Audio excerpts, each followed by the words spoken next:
कहानी की शुरुआत 1929 में होती है, जब युद्ध समाप्त हो चुका है। डॉ रिटर और उनकी पत्नी एक दूरस्थ द्वीप पर पहुंचते हैं, जहां वे शेष जीवन एकांत में बिताने की आशा रखते हैं। डॉ रिटर को लेखन का गहरा शौक है और वे नियमित रूप से अपनी टिप्पणियां गुजरने वाले जहाजों को सौंपते हैं। ये नोट्स बाद में शहर में पढ़े जाते हैं, जिससे उनकी दुनिया और बाहरी समाज के बीच एक अनोखा संबंध बनता है।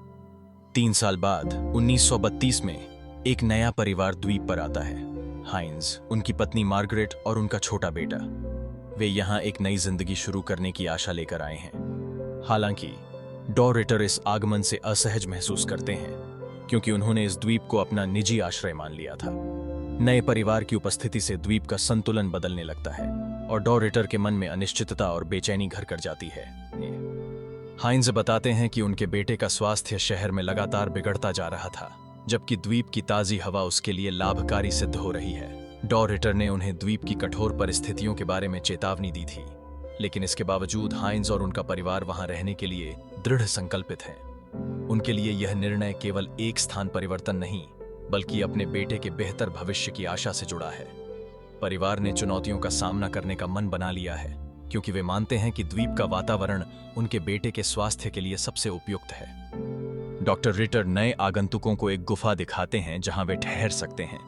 साथ ही उन्हें जंगली सूअरों के खतरों के बारे में भी आगाह करते हैं। इसके बावजूद हाइंज इस द्वीप को अपने नए घर के रूप में देखने लगते हैं और संभावित जोखिमों से बिल्कुल भी नहीं घबराते।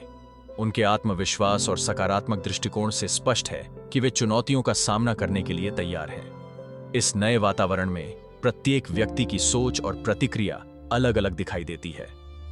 घर लौटने पर डॉ रिटर की पत्नी अपने मन की चिंता साझा करती हैं। उन्हें द्वीप पर लगातार बढ़ती भीड़ से असहजता महसूस हो रही है। डॉ रिटर उन्हें आश्वस्त करते हैं कि यहाँ की कठिन परिस्थितियां नए लोगों के लिए ज्यादा समय तक टिके रहना मुश्किल बना देंगी। उनका मानना है कि द्वीप की चुनौतियां ही स्वाभाविक रूप से लोगों की छंटनी कर देंगी।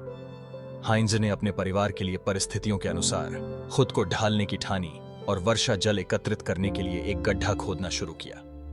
इस कठिन समय में मार्गरेट की सेहत धीरे धीरे गिरने लगी, जिससे परिवार की चिंता बढ़ गई। लेकिन इसी बीच मार्गरेट ने अपनी गर्भावस्था की खबर साझा की, जिससे परिवार के बीच उम्मीद की एक नई किरण जाग उठी। यह समाचार कठिनाइयों के बीच आशा का प्रतीक बन गया। एक सुबह अचानक एक बंदूक की आवाज गूंजती है, जिससे डॉ रिटर और हाइंज तुरंत समुद्र तट की ओर दौड़ पड़ते हैं। वहां पहुंचकर वे देखते हैं कि एलोइज नामक एक महिला अपने 2 प्रेमियों और एक सेवक के साथ आई है। एलोइज और उसके साथी इस निर्जन द्वीप पर एक नई जिंदगी शुरू करने के लिए बेहद उत्साहित हैं। इस अप्रत्याशित आगमन से द्वीप का माहौल पूरी तरह बदल जाता है और सभी को नए रिश्तों और चुनौतियों का सामना करना पड़ता है।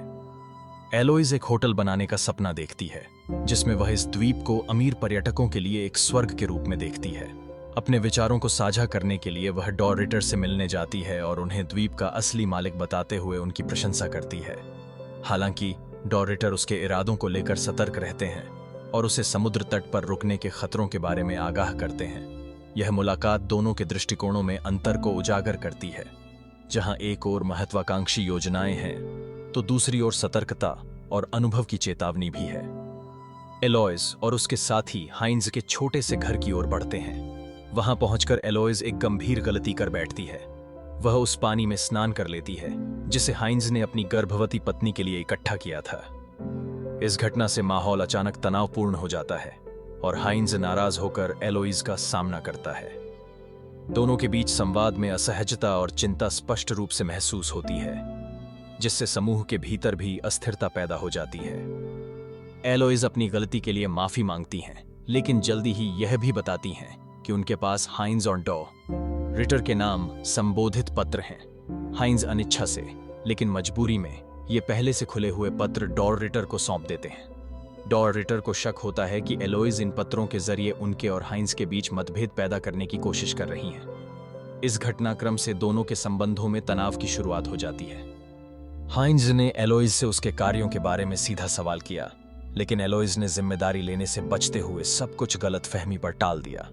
उसने अपनी भूमिका को कम करके दिखाया और दोष को दूसरों पर डालने की कोशिश की। इस बातचीत के बाद हाइंज का संदेह और गहरा हो गया कि डॉ रिटर रिटर वास्तव में द्वीप पर अकेले रहना चाहते हैं। एलोइस का व्यवहार और जवाब हाइंज के मन में डॉयाए रिटर की मंशाओं को लेकर नई शंकाएं पैदा कर देता है। समय के साथ हाइंजा का डॉ रिटर पर अविश्वास बढ़ता जाता है। एलोइस की चालाकियों और द्वीपवासियों के बीच बढ़ती तनातनी इस अविश्वास को और गहरा कर देती है। हर दिन के साथ संबंधों में दरारें साफ दिखने लगती हैं, जिससे माहौल और भी तनावपूर्ण हो जाता है। अब द्वीप पर हर किसी के इरादों पर सवाल उठने लगे हैं।